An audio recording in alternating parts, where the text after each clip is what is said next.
अभी तक जो हम लोगों ने डिस्कस किया है वो है cigarette smoking, means nicotine addiction. समझा लें। दूसरा डिस्कस किया था अल्कोहलिज्म, और इसके बाद डिस्कस किया था हम लोगों ने opioid drugs which are morphine, codeine, pethidine, methadone and heroin, opium derivatives. और आज हम लोग अब डिस्कस करेंगे cannabinoid drugs. Cannabinoid drugs, these are strong hallucinogens, hallucination causing drugs. ये जो cannabinoid drugs हैं, they are all hallucinogens, means they cause hallucination. और hallucination हम लोगों ने डिस्कस किया था। अब person becomes mentally isolated from the real surrounding. Physically तो वो है वहाँ पे, लेकिन mentally वो अपने आप को उस जगह से isolate कर लेता है। यानी जो परेशानी है, कठिनाई है, प्रॉब्लम्स है, उनसे अपने आप को वो दूर कर लेता है मानसिक रूप से। शारीरिक रूप से तो वो है वहाँ पे, तो मानसिक रूप से जब अलग कर लेगा तो वो उस चीज को महसूस नहीं करता और वो रिलैक्स फील करता है। तो बार बार फिर कोई भी प्रॉब्लम में आता है तो फिर इस तरह का हेलुसिनोजेंस को लेना चाहता है। And cannabinoid drugs are derived from cannabis sativa. Cannabis sativa plant है, उससे ये ड्रग डेराइव करते हैं।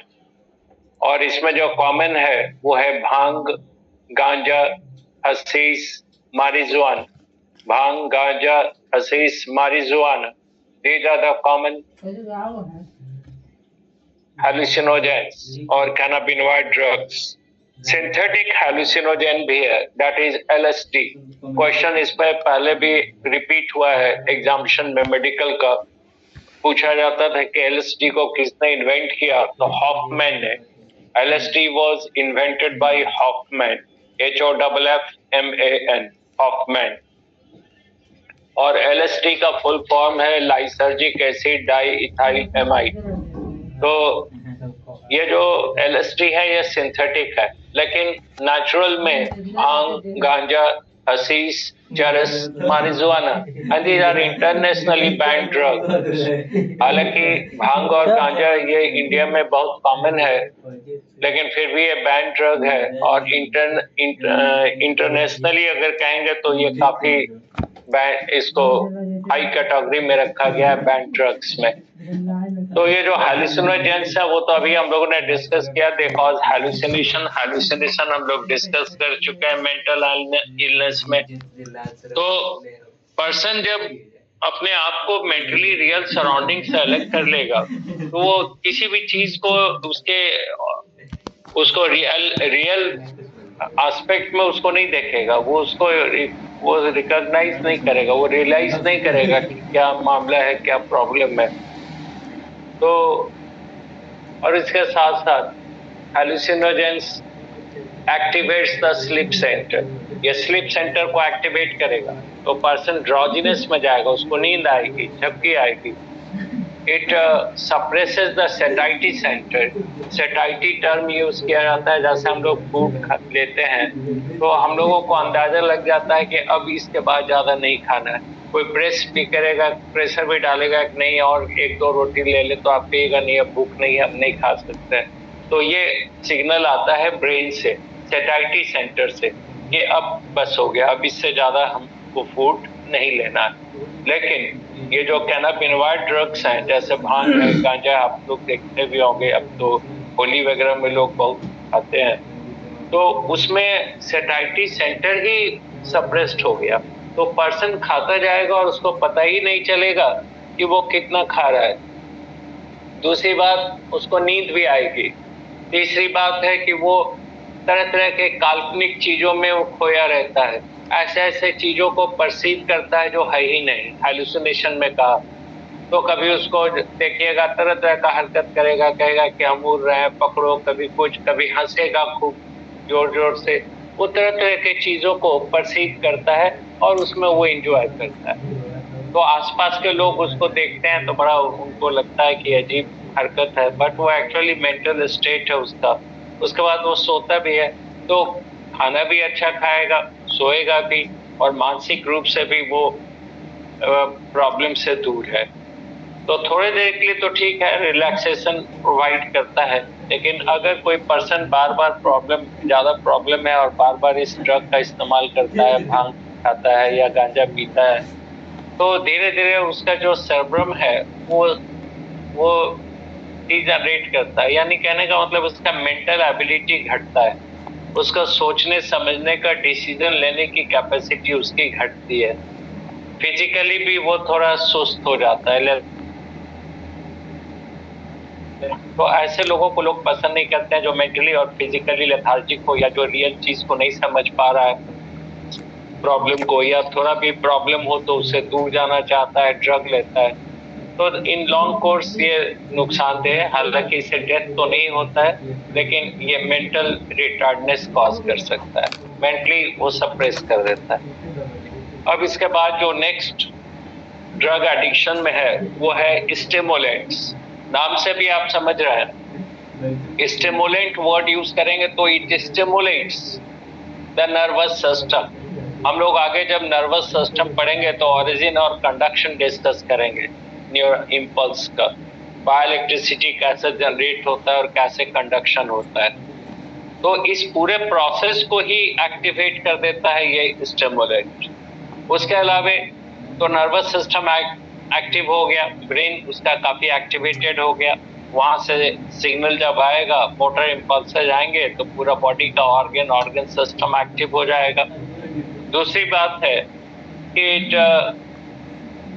कॉजेज यूफोरिया यानी फॉल्स सेंस ऑफ हैप्पीनेस।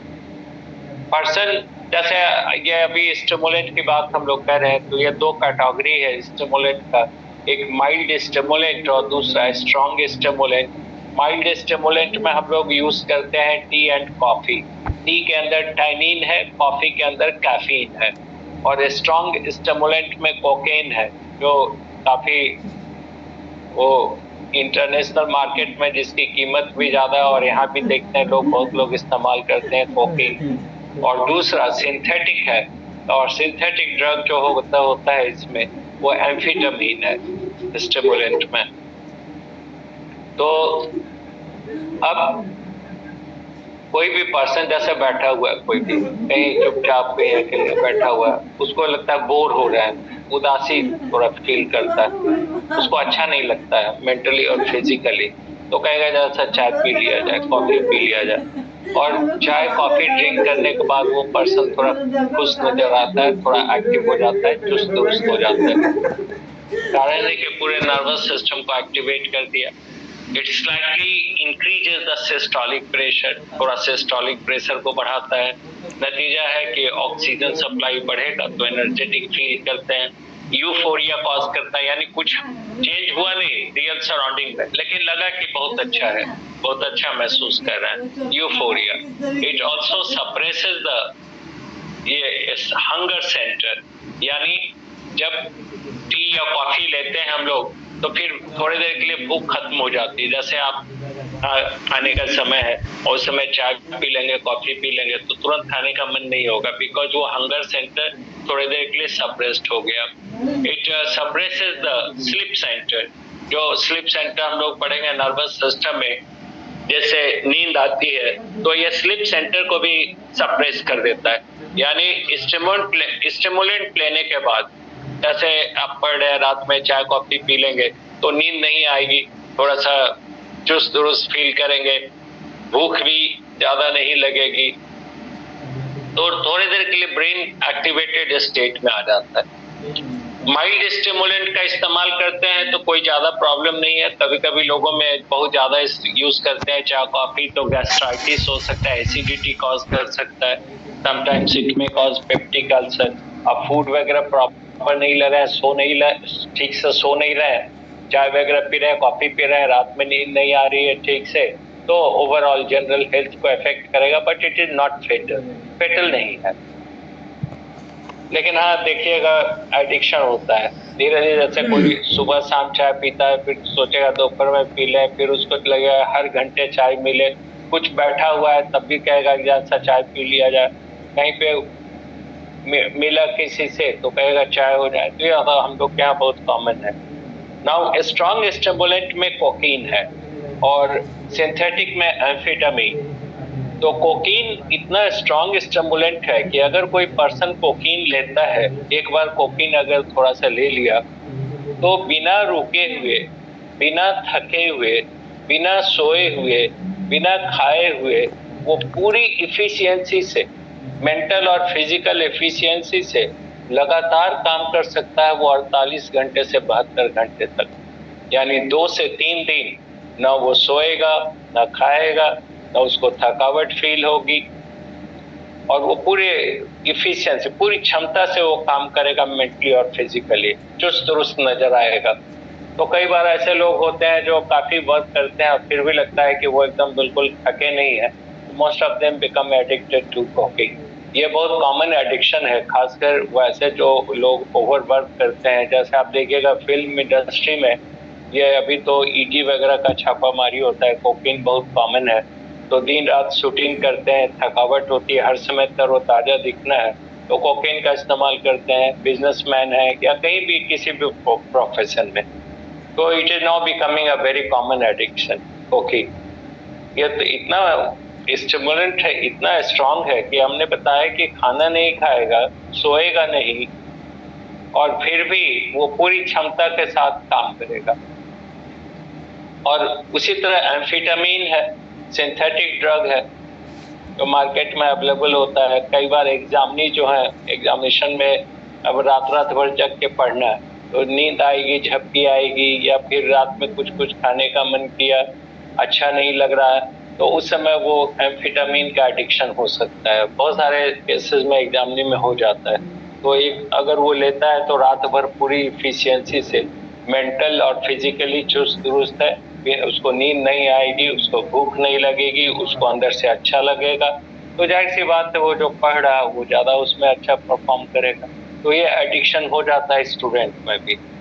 अब अगर स्ट्रॉन्ग स्टिमुलेंट का एडिक्शन है तो आप देख रहे हैं it will cause physiological stress.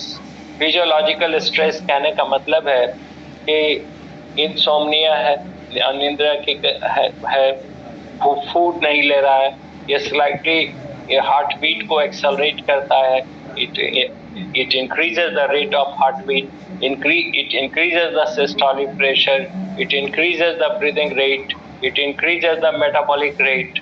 इन सब के साथ साथ it increases the tendency of micturition. micturition यानी passing out urine, ये हम लोग पढ़ेंगे एक्सप्रेशन में। तो कोई जैसे चाय कॉफी भी लेता है तो उसको यूरिनेशन फील हो सकता है, तो स्ट्रॉन्ग स्टिमुलेंट लेगा तो वो भी होगा। तो strong stimulant physiological stress cause करता है and it decreases the average life span of the person. देखिएगा कोई पर्सन बहुत सक्सेसफुल है, बहुत कम समय में बहुत ज्यादा काम किया है, तो अभी खासकर जो फॉरेन कंट्री वगैरह में जाते हैं लोग जॉब वगैरह के लिए, तो वहाँ पे सोचते हैं कि कम से कम समय में ज्यादा से ज्यादा पैसा अर्न करें। तो हो सकता है कि दिन रात काम कर रहे हैं और जहाँ भी काम करेंगे तो मैनेजमेंट चाहेगा पूरी एफिशिएंसी, तो they become addicted to these drugs. Cocaine वगैरह का एडिक्शन कॉमन है, तो इससे लाइफ स्पैन घट सकता है। तरह तरह का जो फिजियोलॉजिकल स्ट्रेस रिलेटेड सिम्टम्स हैं, जैसे cardiac dysfunction, renal dysfunction, hypertension, insomnia, loss of appetite, loss of body weight, these are common problems. और अब लास्ट जो हम लोग ड्रग एडिक्शन में डिस्कस कर रहे हैं वो है मूड स्टेबलाइजर या साइकोडेलिक ड्रग्स भी कहते हैं। साइकोडेलिक ड्रग्स जितने भी हैं दे आल्सो कॉज हैलुसिनेशन, वो हैलुसिनेशन कॉज करता है and most of them act as sedative. Sedative कहने का मतलब है कि वो पूरे नर्वस सिस्टम, ब्रेन को शांत कर देता है, सप्रेस कर देता है and also activates the sleep centre. यानी इस तरह का ड्रग लेने के बाद पर्सन को नींद आती है, मेंटली वो काम हो जाता है, शांत हो जाता है, रिलैक्स्ड हो जाता है और उसको नींद भी आती है। तो हम लोग पढ़ चुके हैं डिप्रेशन, इसको एंटी डिप्रेसेंट भी कहते हैं, एंटी डिप्रेसेंट ड्रग। डिप्रेशन हम लोगों ने डिस्कस किया है it is the mental state which is cause due to the great failure. कोई भी पर्सन अगर बहुत ज्यादा किसी चीज में असफल हो गया तो दैट पर्सन में इंटर इनटू डिप्रेशन। और डिप्रेशन तो डिटेल हम लोगों ने डिस्कस किया है, जहाँ पे उसको अपने आप से भी लगाव नहीं रह जाता है, फैमिली से, सोसाइटी से, खुद से लगाव नहीं है। तो वैसे कंडीशन में वो अपना एग्जिस्टेंस ही समझता है कि ये बेकार है, रहना ही मेरा बेकार है, यूजलेस है, तो कुछ भी कर सकता है। जो हमने कहा कि सुसाइडल टेंडेंसी भी डेवलप करता है। तो उस केसेस में जो न्यूरोलॉजिस्ट हैं वो प्रेस्क्राइब करते हैं, एक तो काउंसलिंग बहुत इंपॉर्टेंट चीज था, काउंसलिंग के साथ साथ वो कुछ ड्रग प्रेस्क्राइब करते हैं जो एंटी डिप्रेशन ड्रग्स होते हैं, यानी डिप्रेशन को हटाने में मदद करेगा। तो एंटी डिप्रेशन ड्रग्स में जो सबसे माइल्ड है वो है मूड एलिवेटर्स। मूड एलिवेटर्स ऐसे ड्रग्स हैं जिनको अगर कोई ले लेगा तो वो हर समय अंदर से खुश महसूस करेगा, नींद भी उसको ज्यादा नहीं आएगी, ड्रॉजीनेस ज्यादा नहीं होगा, और वो हर समय खुश रहेगा और मेंटली वो एफिशिएंट रहेगा, उसको काम करेगा, उसकी इच्छा रहेगी काम करे अच्छे से, वो खुश रहेगा और अपने डिप्रेशन को या अपने फेलियर को वो याद नहीं करेगा ज्यादा। तो मूड एलिवेटर ये इम्पोर्टेंट है। और दूसरा है एंटी डिप्रेशन ड्रग। तो ये तो जो हम लोग जैसे वेलियम वगैरह देखते हैं, और भी बहुत सारा ड्रग है जो लोग लेते हैं, तो ये स्ट्रॉन्ग कह सकते हैं कि फैक्टर है विच कॉज स्लिप, सिडेट कर देता है पूरे नर्वस सिस्टम को, यानी ड्रग लेने के बाद पर्सन कोई काम नहीं कर सकता है, वो सो जाएगा। तो सो जाएगा काफी समय तक, तो फिर वो रिलैक्स फील करेगा, मेंटली रिलैक्स फील करेगा।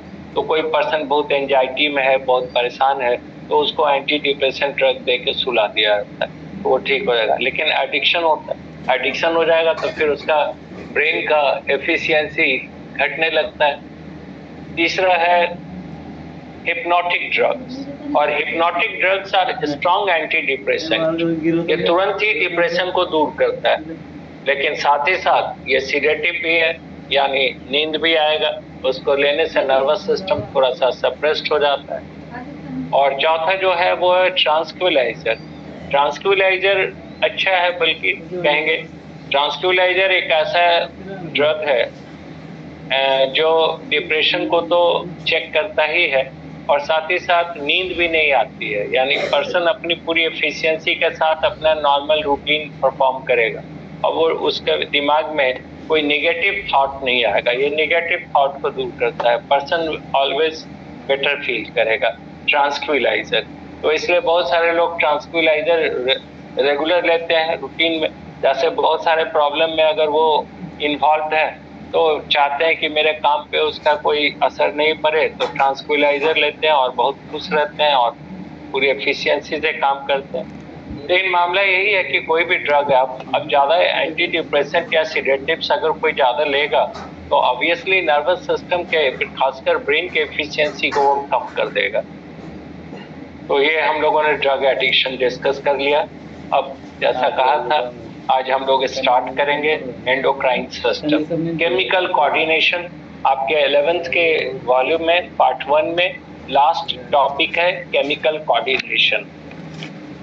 कोऑर्डिनेशन मतलब समन्वय, तालमेल। और एक और टॉपिक है 11th में, देखिएगा, न्यूरल कोऑर्डिनेशन। तो न्यूरल कोऑर्डिनेशन जिसको हम लोग सिंपली कहते हैं नर्वस सिस्टम, और केमिकल कोऑर्डिनेशन के लिए टर्म यूज करते हैं endocrine system. Means both are coordinating systems. Nervous system and endocrine system both are coordinating systems. They coordinate the functions of different organs and organ systems. वो हम लोगों के शरीर के अंदर डिफरेंट ऑर्गन और ऑर्गन सिस्टम के बीच तालमेल बनाता है, उनके बीच कोऑर्डिनेशन डेवलप करता है। That's why they are known as coordinating system. अब इन दोनों कोऑर्डिनेटिंग सिस्टम में काफी डिफरेंसेस भी हैं। अब जैसे डिफरेंस में हम लोग देखें तो नर्वस सिस्टम में हम लोग पढ़ेंगे आगे, अभी तो केमिकल है, इसके बाद पढ़ेंगे नर्वस सिस्टम। तो नर्वस सिस्टम या न्यूरल कोऑर्डिनेशन में देखिएगा, messages are in the form of impulses which are actually the bioelectricity. Nervous system में जो मैसेज होता है वो in the form of impulses. Impulses means bioelectricity. and they are conducted via nerves. और ये जो बायोइलेक्ट्रिसिटी है, इम्पल्सेज है, they are conducted to the organ, जहाँ पे उसको इंफॉर्मेशन ले जाना है वहाँ जा रहा है थ्रू द नर्व्स। इसको हम लोग कहते हैं कंडक्शन ऑफ इम्पल्सेस। ये फिनोमेना आगे पढ़ेंगे फिजियोलॉजी में। तो जहाँ पे इंफॉर्मेशन जाना है डायरेक्ट उस जगह पे पहुंचाया जाता है through the nerves. All the bodies and tissues of our body are innervated by nerves. हम लोगों के बॉडी के अंदर जितने भी टिश्यूज या ऑर्गन्स हैं सबके अंदर न्यूरॉन्स मौजूद हैं, and these neurons receive order from the CNS, particularly the brain, and conduct the order in the form of motor impulses to the effector organ. तो हम लोग का ऑर्गन उसके हिसाब से काम करता है। तो आप देखिए यहाँ पे बायोइलेक्ट्रिसिटी है और उसको कंडक्ट करने के लिए न्यूरॉन्स हैं। वो बिल्कुल टारगेट पे जाएगा, जहाँ काम करना है उसी ऑर्गन में जाएगा।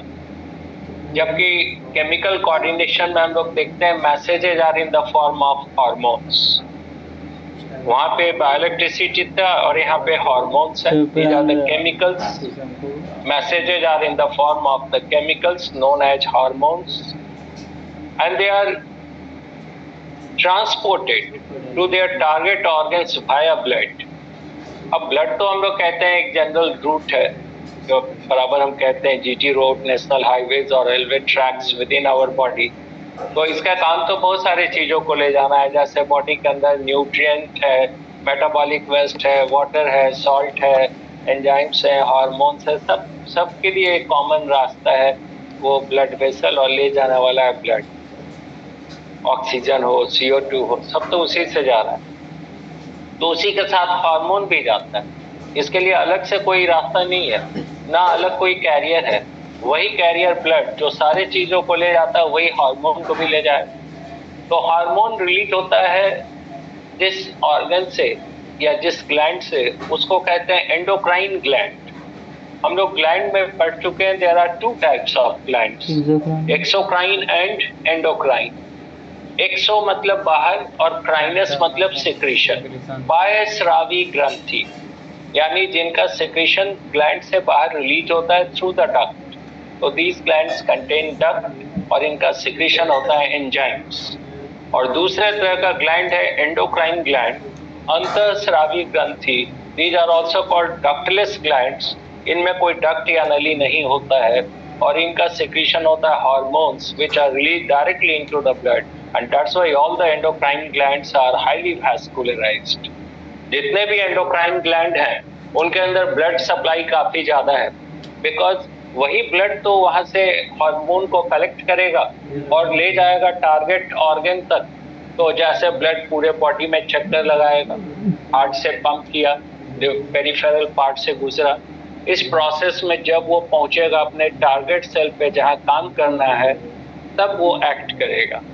तो आप देखिए कंडक्शन नर्वस सिस्टम में इंपल्स डायरेक्ट जा रहा था न्यूरॉन के थ्रू उस इफेक्टर ऑर्गन में। यहाँ पूरे बॉडी में चक्कर लगाता हुआ ये केमिकल पहुंचेगा टारगेट सेल पे।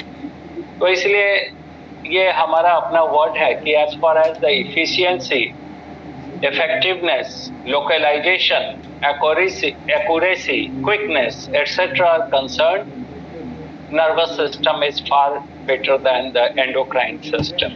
हमने कहा कि as far as the quickness, efficiency, effectiveness, localization, accuracy, etc. are concerned, nervous system is far better than the endocrine system. यानी यहाँ पे तुरंत जाता है नर्वस सिस्टम में ऑर्डर उस ऑर्गन तक, एंडोक्राइन सिस्टम में चक्कर लगाता हुआ पूरे बॉडी में पहुंचेगा, तब तक समय ज़्यादा लग जाएगा, उसकी इफिशियंसी या क्षमता कम हो जाती है, एक्यूरेसी भी कम हो जाता है।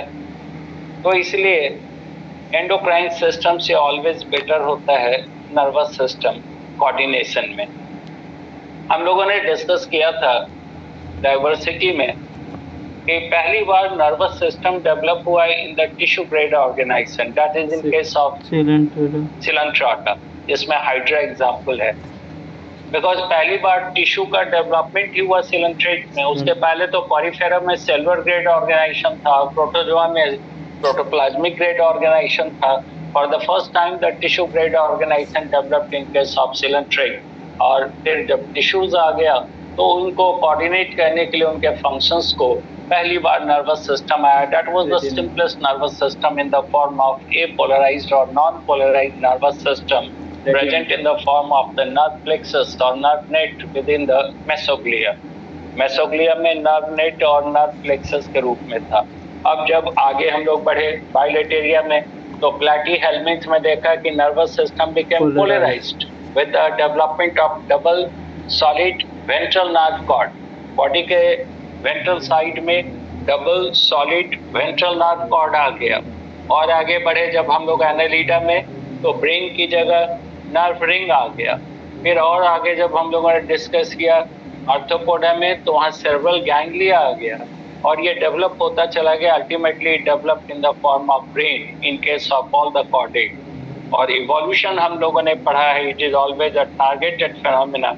और अभी जो गोल या टारगेट है इवोल्यूशन का, that is the evolution of brain, particularly the cerebrum, which is about 2/3 of the total part of the brain responsible for all the important functions such as reasoning, memory, intelligence, reading, writing, vision, audition, smell, all are under the control of cerebrum.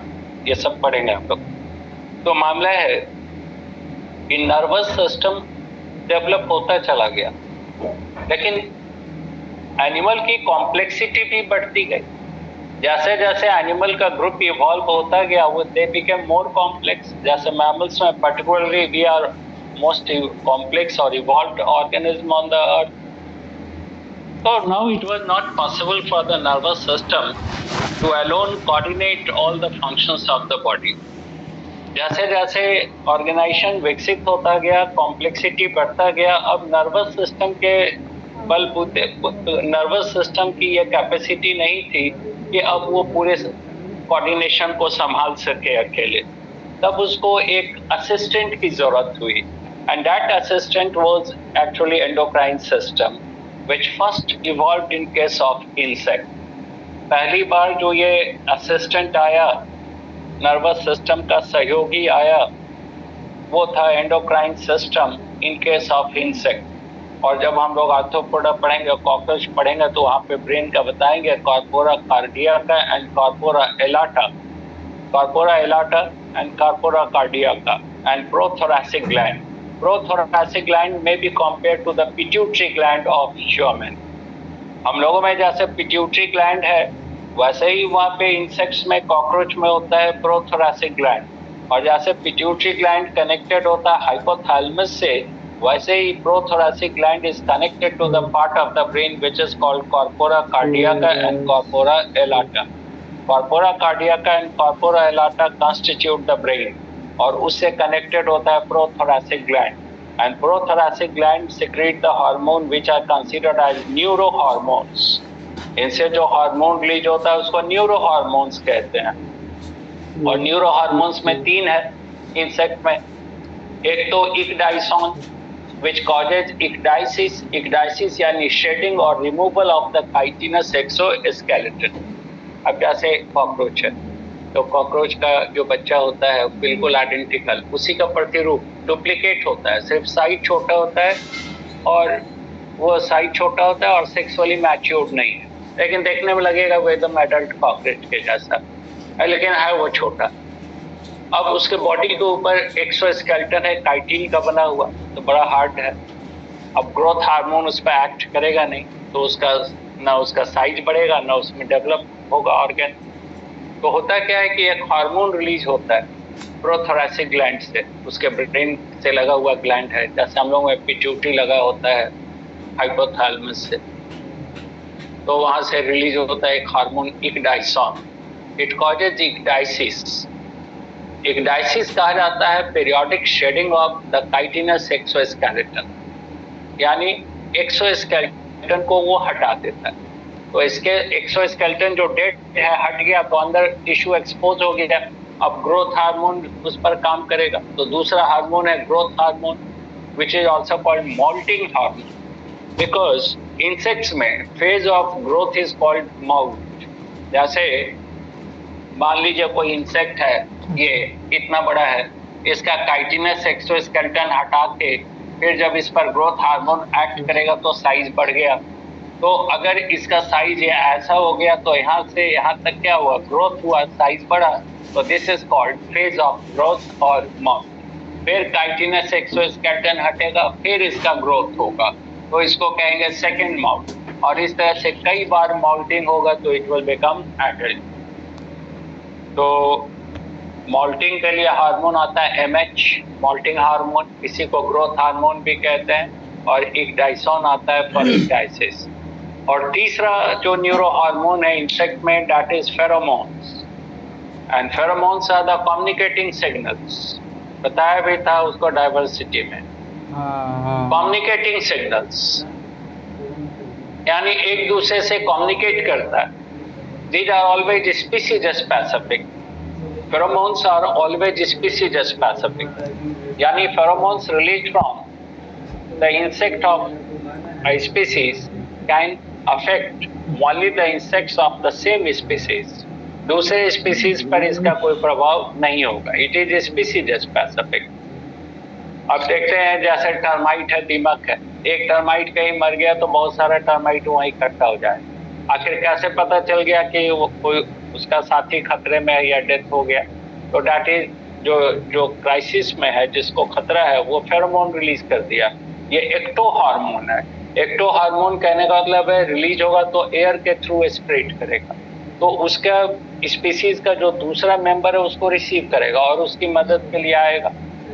आप देखिए एक honey bee को अगर आप मार दीजिए, एक मधुमक्खी को मार दीजिए, तो बहुत सारा मधुमक्खी वहां पहुंच जाएगा, आप पे अटैक कर देगा। तो वो क्यों? बिकॉज जो खतरे में आया वो फेरोमोन रिलीज किया।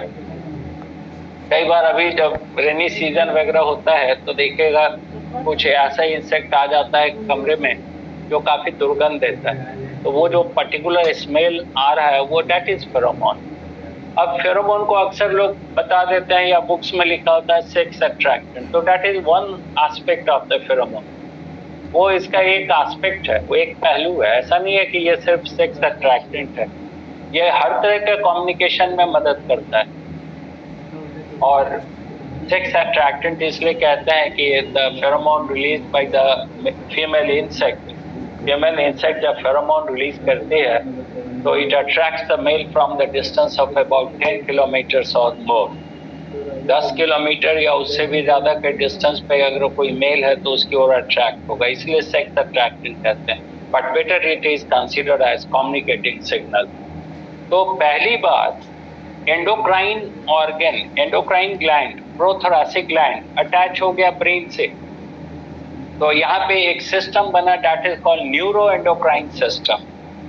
यानी endocrine system and nervous system are integrated with each other. ये दोनों एक दूसरे से इंटीग्रेटेड है, अलग अलग नहीं है। जैसे हम, मेरा अपना एक डिफिनीशन है कि टेलीकम्युनिकेशन है, जिसमें हम लोग को जैसे किसी से बात करनी है तुरंत मोबाइल उठाते हैं, नेट है, सब तुरंत उसको मैसेज देते हैं। जैसे आपको बुलाना था, तुरंत लिंक भेज दिया, हम लोग शामिल हो गए, तो मैसेज तुरंत जा रहा है और उस पर्सन तक जा रहा है जिसको भेज रहे हैं, और क्विक जा रहा है और एक्यूरेसी के साथ। तो ये काम देखिएगा करता है टेलीकम्युनिकेशन सिस्टम, टेलीफोन वगैरह से यही काम होता है, नेट वगैरह। और दूसरा है पोस्टल सर्विस। अभी भी पोस्टल सर्विस है, चिट्ठी उट्ठी आती है, लिफा आपका कहीं भी कोई चीज भेजिएगा, रजिस्ट्री होता है, ये होता है, कोई भी सामान उमान भी आता जाता है, तो वो पोस्टल सर्विस है, तो उसका भी काम कम्युनिकेशन का है। लेकिन अगर आप देखिए कि एक्यूरेसी में, एफिशिएंसी, क्षमता में, अब कोई चिट्ठी डाला कहीं पे तो पता चला कि वो 5 दिन, 10 दिन, 20 दिन आने में लग गया। कभी पोस्टमैन बीमार हो गया तो चिट्ठी निकाला ही नहीं, तो आप इंतजार में पड़े हुए हैं। तो कोई अगर क्विक मैसेज किसी को देना हो तो हम लोग कभी भी रिलाई नहीं करेंगे पोस्टल सर्विस पे, अगर आपको तुरंत अगर ये है कि हमको उस पर्सन को तुरंत खबर पहुंचाना है तो कभी चिट्ठी नहीं लिखते, कभी हम लोग पोस्टल सर्विस पर नहीं डिपेंड करेंगे, तुरंत फोन उठाएंगे और उससे बात करेंगे या नेट से। लेकिन है, वो भी है, उसका भी अपना यूज है।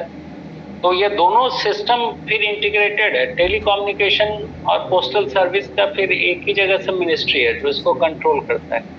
तो वैसे ही हम लोगों का जो नर्वस सिस्टम है और एंडोक्राइन सिस्टम है, दोनों इंटीग्रेटेड है।